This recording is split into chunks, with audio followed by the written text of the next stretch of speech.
Hey there, laundry lovers. In today's video, we're going to share some simple tips for removing stains from clothing with ingredients you probably have at home. Tip number 1. Lemon juice and baking soda. Mix lemon juice and baking soda to form a paste and apply it to the stain. Let it sit for 10 to 15 minutes before washing as usual. Tip number 2. Vinegar. Soak the stained area in white vinegar for 30 minutes before washing as usual.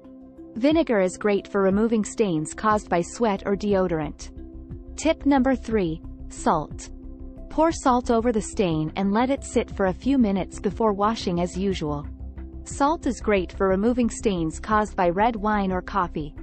Conclusion: and that's it. By using these simple ingredients, you can easily remove stubborn stains from your clothes. Thanks for watching, and don't forget to subscribe for more helpful tips and tricks.